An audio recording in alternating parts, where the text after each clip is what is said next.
Mas antes disso eu gostava de perguntar a todos aqueles que estão aqui, porque de certeza que a palavra evangelismo não é estranha, para a maior parte pelo menos daqueles que estão aqui. Eu queria fazer uma pergunta à igreja que é, o que é evangelismo? O que é evangelizar? Não que haja muitos significados, apenas há um significado daquilo que é o evangelismo. Mas antes de nós falarmos sobre esse significado do que é o evangelismo e de como ele é fundamental e importante, e a palavra de Deus fala sobre isso tantas vezes, eu gostava que nós percebêssemos que a palavra evangelismo vem de uma palavra muito importante. Alguém consegue adivinhar qual é que é? Evangelho. E a pergunta que eu vou começar a fazer hoje vai parecer tão básica que vai fazer confusão a alguns, mas eu queria começar por aí, porque eu acredito que nós não podemos falar de evangelismo sem evangelho. Amém? E a pergunta que eu queria fazer hoje, igreja, é o que é o evangelho? Boa. Mais.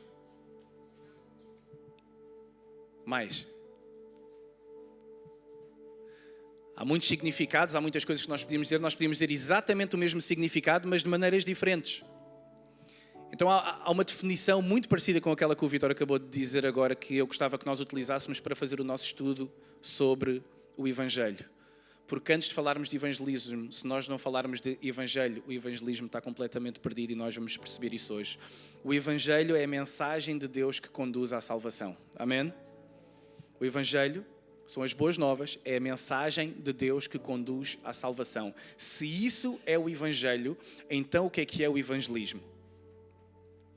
É a explicação da mensagem de Deus que leva à salvação. Qual é que é o problema? É que quando nós falamos do que é o Evangelho e nós numa frase resumirmos aquilo que realmente ele é, simplificadamente, há um problema que nós estamos a viver passados 2000 anos que Paulo já estava a viver quando ele escreve aos Gálatas. E olha o que é que ele vai dizer. Versículo 6. Ele diz assim: admiro-me de que vocês estejam abandonando tão rapidamente aquele que os chamou pela graça de Cristo para seguirem, toda a gente diz aí, outro. Paulo está a dizer assim: eu estou admirado. Estou admirado que vocês largaram tão rapidamente e estão a abandonar tão rapidamente o Evangelho que eu vos apresentei. E olha o que ele diz no versículo 7. Que na realidade não é o Evangelho. O que ocorre é que algumas pessoas o estão perturbando. Querendo perverter o Evangelho de Cristo. Vocês já viram alguém a querer perverter o Evangelho de Cristo? É que a gente está a falar do Evangelho. Mensagem de Deus que leva à salvação. Só que no momento em que nós vivemos, e já Paulo experimentava isso, parece que há muitos evangelhos. E o que Paulo está a dizer, eu estou admirado, porque só há um evangelho. Mas parece que há pessoas que estão no vosso meio, e hoje em dia não há pessoas só no vosso meio. A gente abre as redes sociais, a gente abre o YouTube, a gente abre o Instagram, a gente abre as redes sociais, e parece que em vez de haver um evangelho, há 30 mil evangelhos. Alguém sabe o que eu estou a dizer?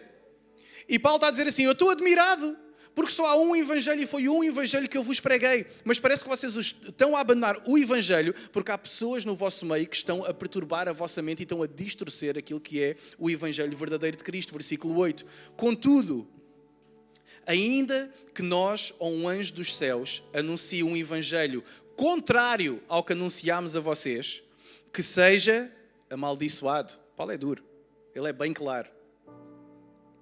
Ele continua e diz, no versículo 9, como já dissemos, e agora repito, se alguém anuncia a vocês um evangelho contrário àquele que já receberam, que seja amaldiçoado.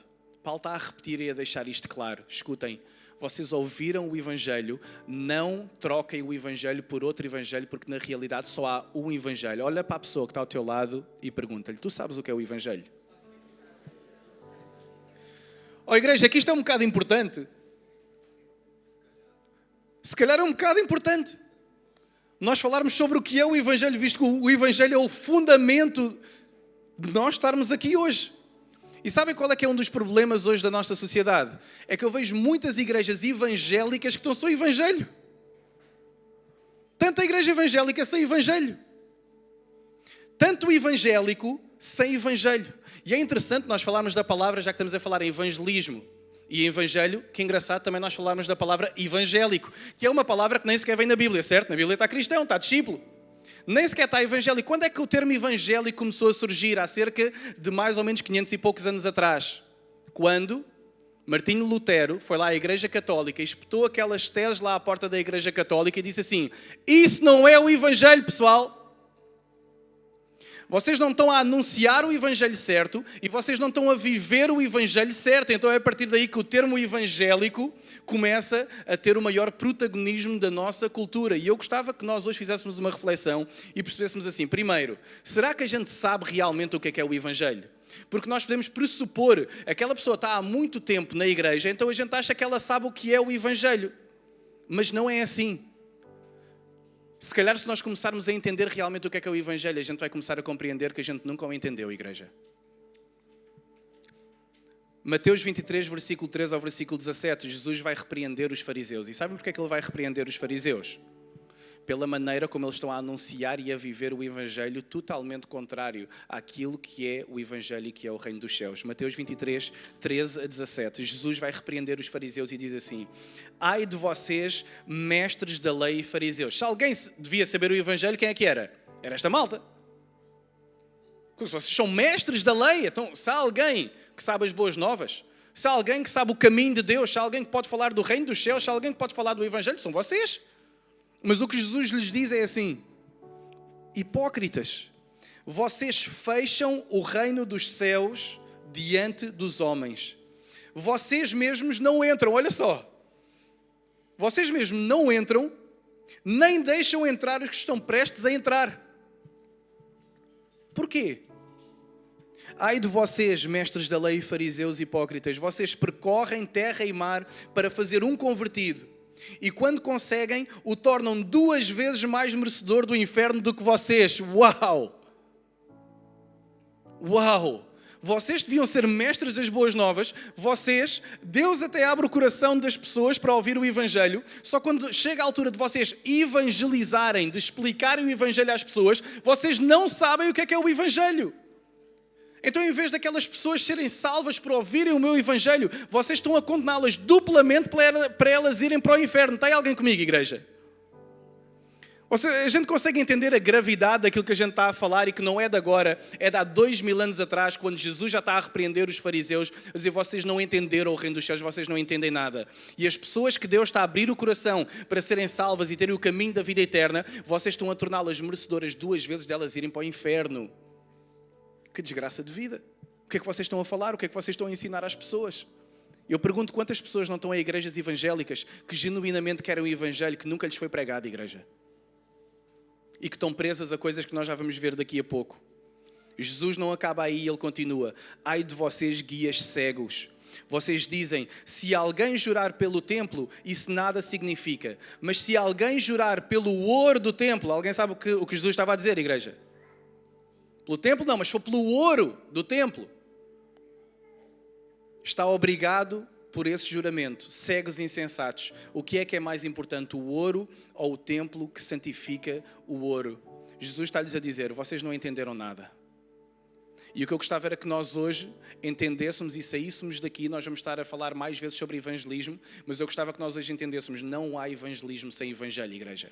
E que quando há evangelismo sem evangelho, as consequências disso são destruidoras. Então eu gostava que todos nós saíssemos daqui com a clara convicção daquilo que primeiro não é o evangelho. Olha para a pessoa que está ao teu lado e diz: sabes o que é que não é o evangelho?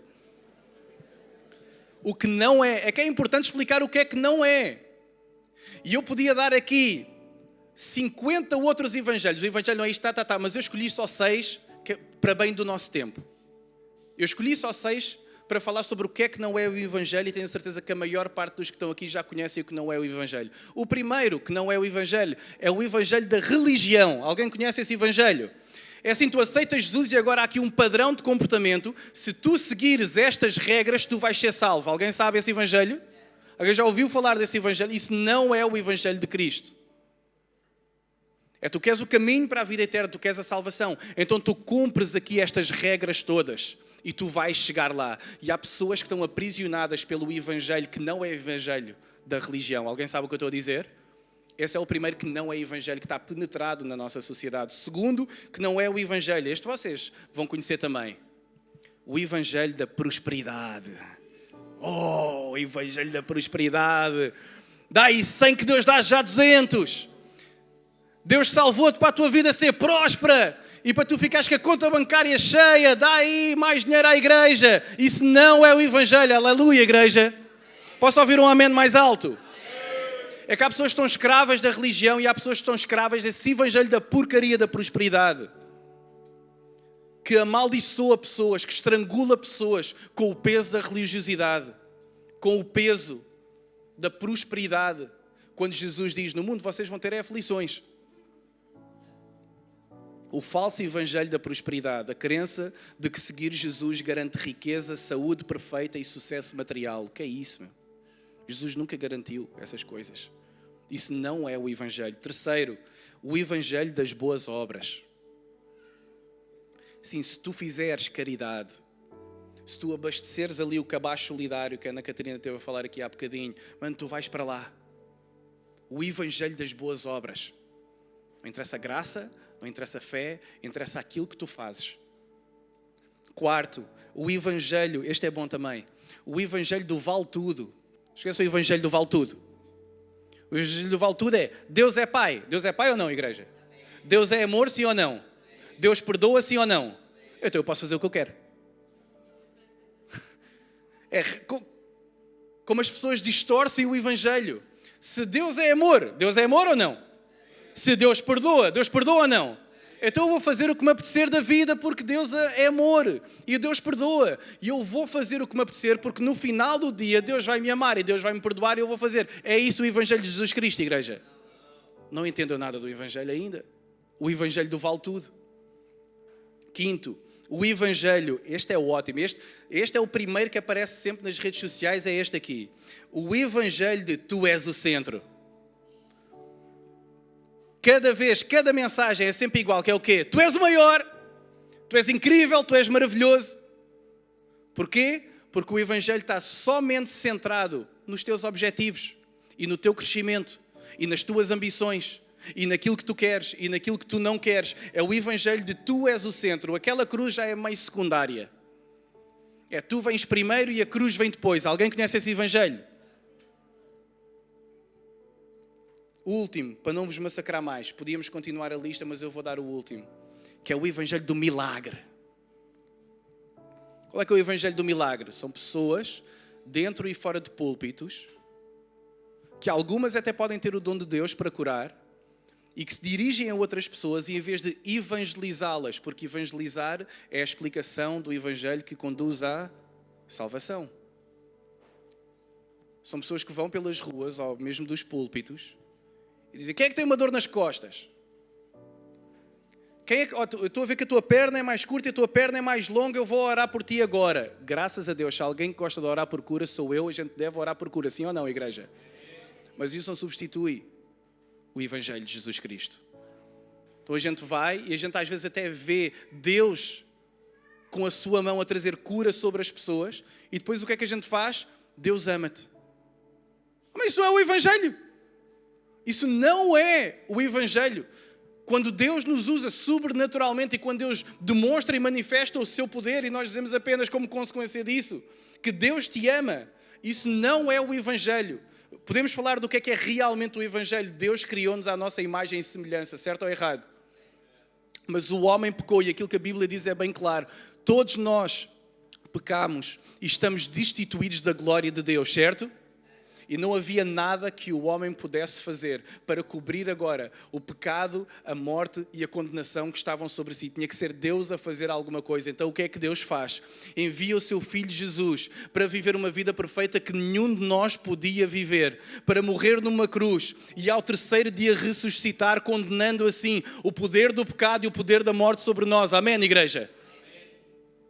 E agora todo aquele que se arrepende dos seus pecados, arrepende dos seus pecados. Arrependimento. O que é arrependimento? Ir numa direção diferente. Eu estava no caminho das trevas, mas eu arrependi-me. Eu entreguei a minha vida a Jesus Cristo, que viveu uma vida perfeita por mim. Eu arrependo-me, eu agora vou para outra direção. Arrepender não é acreditar que Ele existe. Arrepender é mudar de direção de vida, igreja. Está aí alguém?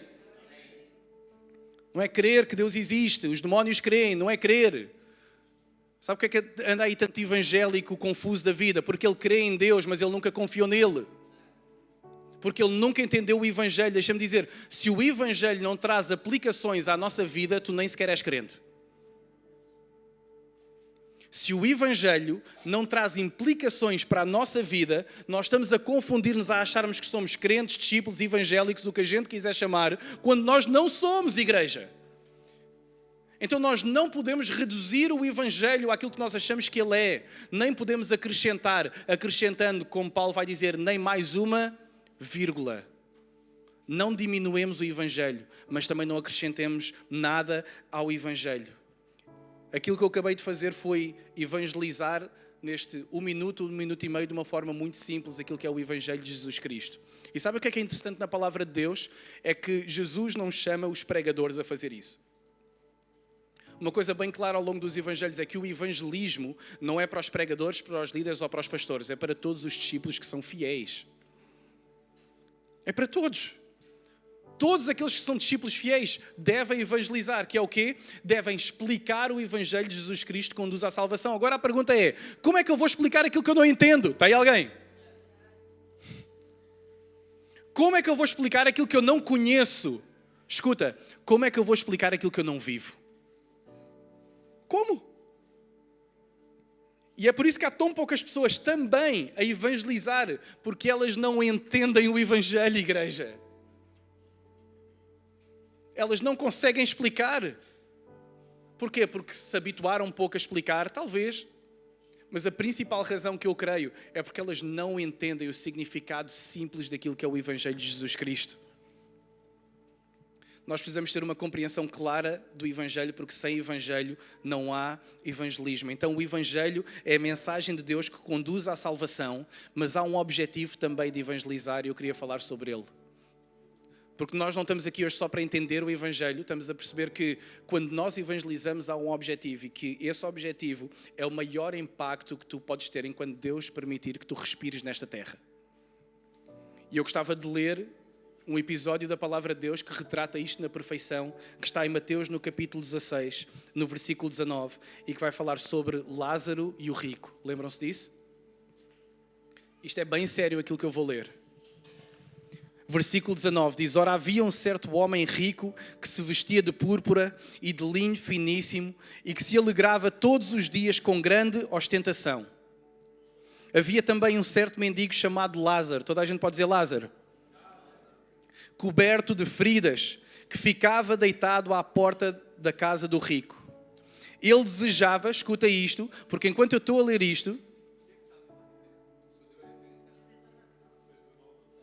Lucas 16, 19. Desculpem, pessoal. Temos todos a mesma Bíblia porque só há um Evangelho. Glória a Deus aí, amém. Bora lá, Lucas 16, 19. Que eu leio muito Mateus, Igor. O meu Evangelho preferido. Enfim, continuando.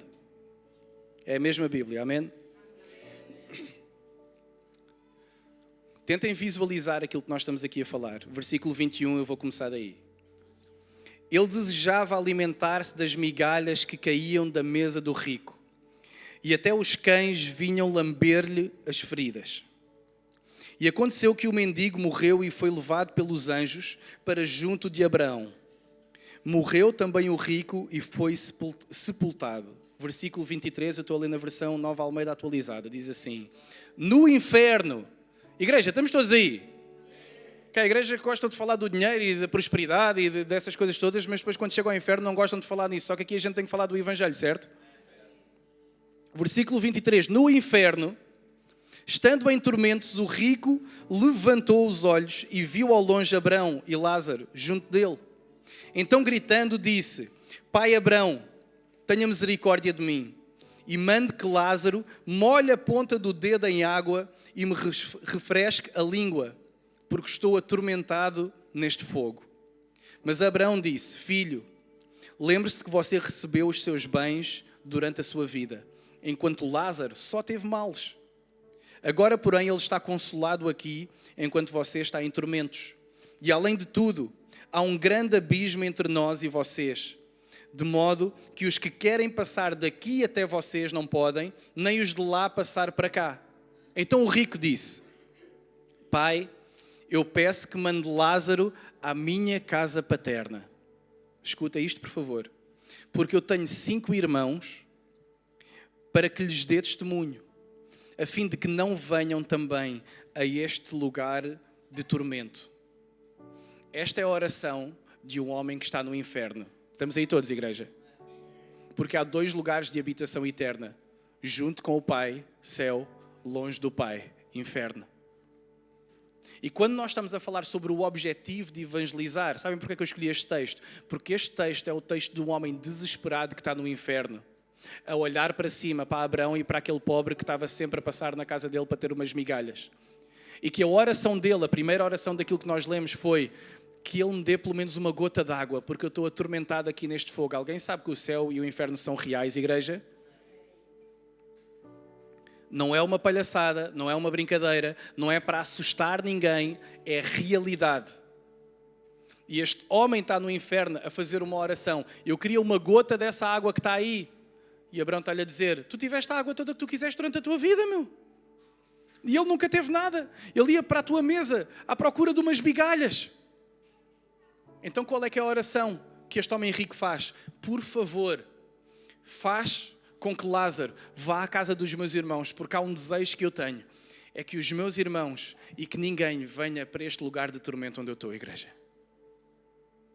Que ninguém venha para aqui.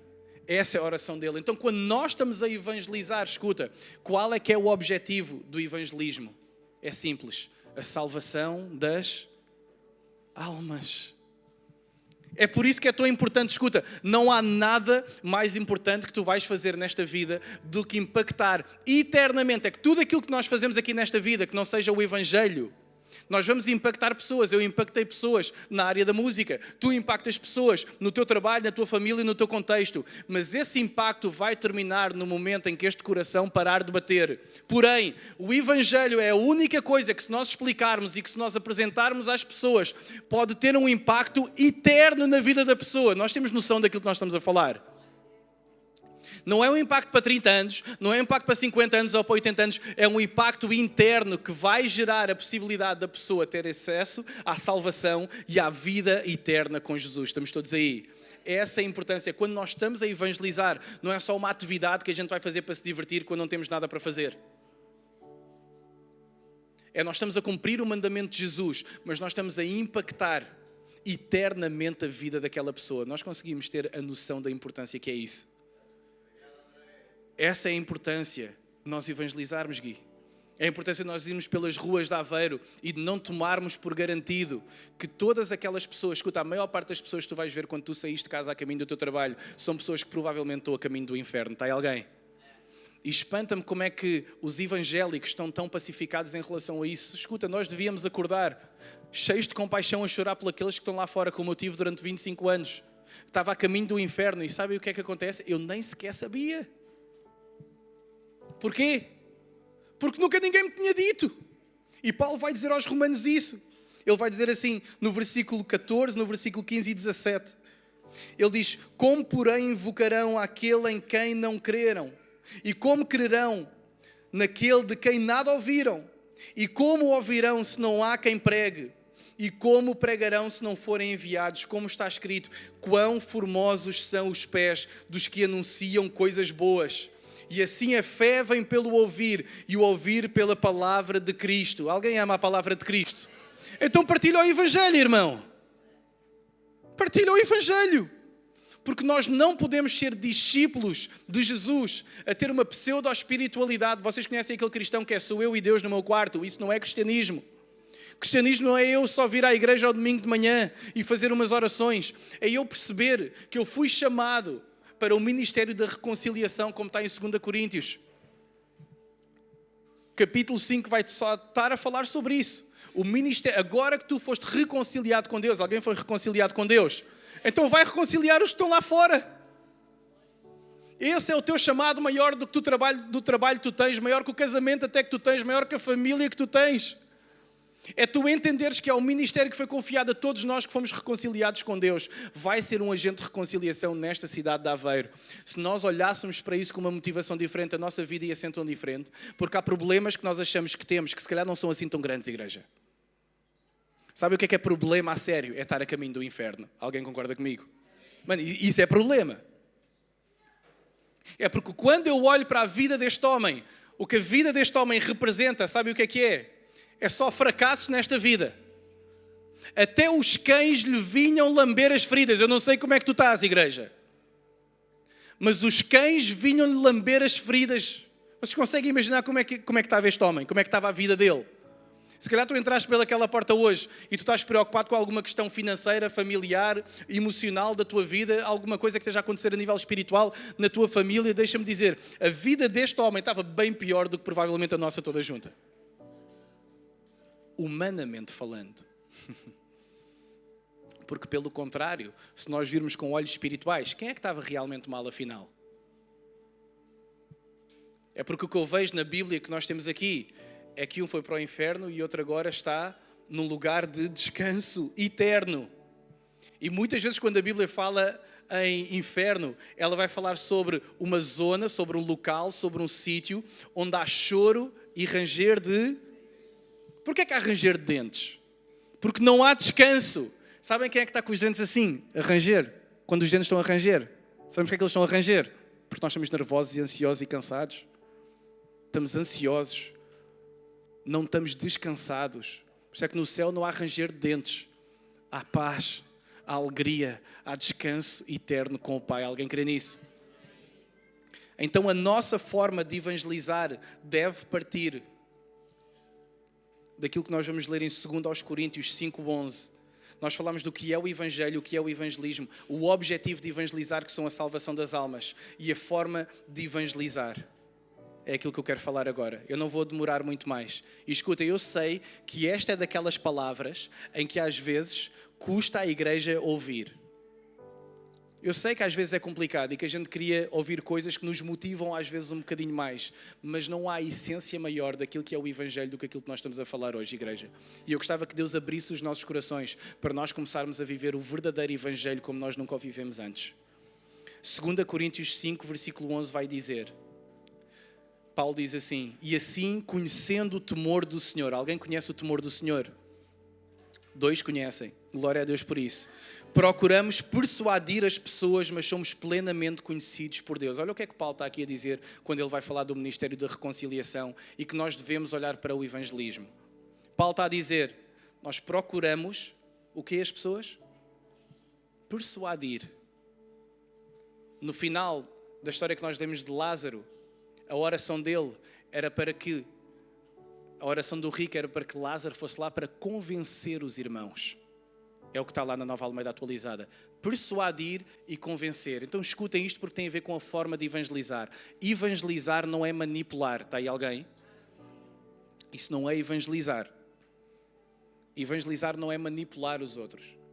Evangelizar não é forçar. Vocês já viram aquelas pessoas que querem forçar o evangelho? Oh, mano, tem que acreditar, tem que crer, mano. Escuta, não é pela força, meu. Não é pela força. Se fosse pela força, não é. Não é pela força. Convencer e evangelizar não é manipular, não é forçar, não é alterar o evangelho como nós já vimos. Convencer é levar alguém a aceitar uma ideia como verdade. O que é que isso significa? Significa que quando nós estamos a evangelizar, o que nós estamos a dizer é, essa é a convicção da minha vida, é que Jesus Cristo é o Filho de Deus. Amém? E o que eu quero é que esta ideia que foi convencida em mim, que venceu em mim, essa ideia que vence na minha vida, eu quero que essa ideia seja convencida na vida do outro. O que é que isso quer dizer? Que seja vencida na tua vida também como é na minha. Isso é convencer. É apresentar com o objetivo de que a pessoa venha a crer que Jesus é o Filho de Deus. Agora deixa-me só dizer à medida que eu estou a terminar, porque é que é tão importante nós estarmos a falar sobre isto, porque o evangelismo mal praticado começa a tornar uma igreja doente. E sabem qual é que é o problema de tantas igrejas evangélicas? É igrejas que têm evangélicos lá há demasiado tempo que não sabem o que é o evangelho. O que é que isto traz? Pessoas que acham que conhecem o evangelho, que nunca o entenderam, mas que passam por discípulos porque estão há muito tempo na igreja. Alguém sabe o que eu estou a dizer? Então a gente assume que aquela pessoa é evangélica. Porquê? Porque quando ela chegou à igreja, ela disse assim, não, eu fui batizada há 20 anos. Eu conheço o evangelho. Mas eu gostava de perguntar, qual é que é o evangelho que tu conheces? Porquê é que nós temos membresia aqui na igreja? Para estar claro para todos qual é que é o nosso evangelho e para nós conhecermos qual é que é o evangelho que chega até nós. Porque já tentou entrar aqui evangelho que não era de Deus, igreja. E é por isso que a gente tem membresia. É por isso que também que isso é importante. Há muitas outras razões. Mas essa é uma razão fundamental. É que nós não sabemos que evangelhos é que chegam até aqui. E tem que estar claro para todos nós o que é que esta igreja, o que é que nós queremos que é e que foi apresentado, que é o evangelho de Jesus Cristo de Nazaré. Amém? Um dos problemas maiores, não é apenas quando esses evangélicos estão dentro da igreja e se tornam membros da igreja, é o que nós vemos a acontecer, em que muitos desses evangélicos discípulos se tornam líderes, membros e pastores das igrejas. Vocês já conseguiram perceber a quantidade de pessoas que está marcada com o falso evangelho no seu coração e que vive aprisionada pela religião, pela prosperidade e pelo falso evangelho? Então o que nós temos que fazer aqui não é só apresentar o evangelho às pessoas, é que nós temos que começar a pregar o evangelho dentro da igreja, porque há muito evangélico que nunca entendeu o evangelho. Estamos aí ou não, igreja? A gente tem que aprender o evangelho outra vez. Nós estamos numa altura em que a igreja precisa de voltar a ser evangelizada. Então, para alguns parece que é o beabá, e se calhar é, mas para muitos outros vai ser um entendimento daquilo que é o Evangelho e a comissão de que a partir do momento em que tu sabes o que é o Evangelho, tu entendes e tu consegues explicar o que é o Evangelho. Porque deixa-me dizer, muitos cristãos fizeram da missão cristã, sabem o quê? Vir à igreja ao domingo. Pastor, domingo eu vou. Domingo eu vou. Estou lá. Aquela cadeira, estou lá. Isso não é essa a missão. A missão do cristão, do discípulo, do evangélico é entender o evangelho e, acima de tudo, crer nele e saber explicá-lo aos outros. É o que neste momento os professores na escola dominical estão a fazer aos nossos filhos. Glória a Deus por eles. O que eles estão a fazer lá em cima não substitui o que Deus nos mandou fazer, igreja. E sabe porque é que há tanta gente, se calhar, a não falar do evangelho? Porque nunca o entendeu e nunca partilhou sequer com os próprios filhos. E se não sabe partilhar com os próprios filhos, como é que vai partilhar com os amigos? Se não sabe partilhar com os amigos, como é que vai estar a partilhar com os desconhecidos? Então deixa-me dizer, estuda a palavra de Deus, porque aí tu não vais ser enganado. Tu podes ter algumas dúvidas. Alguém já teve dúvidas em relação à palavra de Deus? Olha, eu já tive muitas.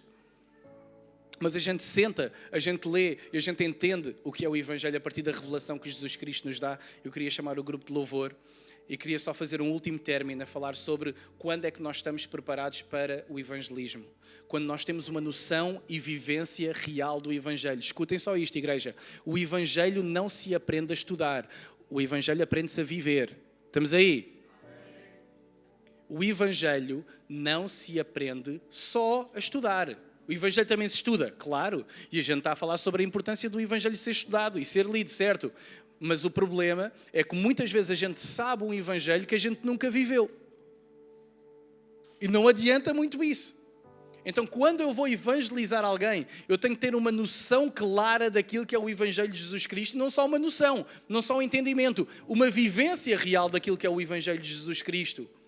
Segunda coisa, nós precisamos ter um coração, uma mente e uns pés preparados. Não adianta tu ires evangelizar se o teu coração não arde por Jesus. Eu já vi tanta gente a querer evangelizar, sabem porquê? Para ver resultados.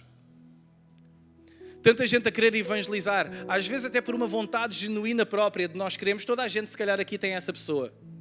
Vocês sabem aquela pessoa que vocês andam a orar e que vocês queriam que ela se convertesse e ela nunca se converteu? Alguém tem essa pessoa? Se calhar é um amigo teu, um membro da tua família.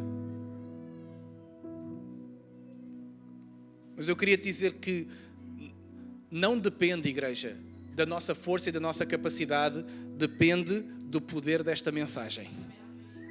E a gente pode descansar nisso. Porque alguns de nós às vezes parece que estamos nervosos e que nos culpamos a nós mesmos. Se eu tivesse pregado de uma forma diferente, a pessoa se calhar tinha acreditado, a culpa foi minha. Alguém já fez isso? Se eu tivesse explicado o evangelho de uma forma diferente. Eu é que fui um ganda burro, eu não percebo nada do evangelho, nunca mais vou evangelizar. Escuta, não depende de ti. Depende do poder desta palavra que nós podemos confiar, igreja. É o Senhor que faz. A única coisa que o Senhor espera de nós é fidelidade para explicar isso. Acham que a gente vai chegar lá acima? E Ele, tu falaste mal. devias ter esperado mais, ali aquele bocadinho não fizeste bem, teologicamente não disseste aquilo corretamente. Eu acho que Deus está mais preocupado com o fogo que está nos nossos corações e a compaixão por aqueles que estão perdidos. Amém? Então não te julgues assim tanto, porque os resultados não estão sobre ti quando a pessoa se converte ou quando a pessoa não se converte. Sabe o que é que falta a nós, igreja? É olharmos para o evangelismo como disciplina espiritual. O apóstolo Pedro deixou isso bem claro. Quando ele diz na sua carta, no capítulo 3, versículo 15 e 16, ele diz: estejam sempre preparados. Diz isso à pessoa que está ao teu lado. Fica sempre preparado. Não, mas diz mais alto para ela ouvir, irmão. Para responder a qualquer pessoa que pedir a razão da esperança que há em vocês. Fica sempre preparado, irmão. É o que Pedro está a dizer. Vocês conseguem imaginar Pedro a dizer isto, com as veias a sair do pescoço? Sempre nervoso, sempre ansioso para chegar a alguém. E é bom essa vontade, mas é bom nós relembrarmos que não depende de nós, mas depende da palavra de Deus. Nós vamos ficar de pé e nós vamos orar. E eu gostava que neste momento e neste tempo de oração que nós vamos ter, nós ainda vamos tomar a ceia hoje todos juntos, daqui a poucos minutos. Eu gostava que neste momento tu orasses no nome de Jesus, para que aquela pessoa que tu andas a orar há algum tempo, da tua família, o teu amigo, que Deus possa abrir o coração dela no nome de Jesus, igreja. Podemos tirar um tempo para fazer isso. Se calhar é a tua mãe, se calhar é o teu pai, se calhar são os teus irmãos, alguém da tua família, se calhar é um amigo teu do teu trabalho. Eu quero te dizer que há poder na oração e há poder no nome de Jesus e na palavra dele para fazer todas as coisas novas, que nada é impossível para Deus e que enquanto cristãos, enquanto discípulos, nós temos que eliminar as suposições da nossa cabeça. O que é eliminar as suposições? É achar, aquele nunca se vai converter. Aquele é demasiado difícil para Deus, o coração daquele, duro que nem uma porta. Elimina as tuas suposições, igreja. Ora com fé de que Deus pode fazer aquilo que só Ele pode fazer. E Senhor, equipa a tua igreja em nome de Jesus, para nós termos uma noção real daquilo que é o Evangelho de Jesus Cristo, Pai. Senhor, se há narrativas e armadilhas que têm prendido pessoas que aqui estão de conhecer aquele que é o verdadeiro Evangelho, tu possas desamarrá-las em nome de Jesus. Senhor, que nós vivamos enquanto discípulos de Jesus o teu real Evangelho, Pai, e que à medida que nós oramos agora, Senhor, enche o nosso coração de compaixão pelos perdidos da cidade de Aveiro. Enche o nosso coração de compaixão por aqueles, Senhor, que tu já estás a abrir o coração e que vão ouvir e que vão receber a tua palavra. Em nome de Jesus, vamos orar em voz alta, igreja, vamos continuar a orar e interceder por todos aqueles que nós acreditamos que Deus neste momento está a abrir o seu coração para aceitar as boas novas do Evangelho de Jesus. Vamos orar e vamos cantar para Ele.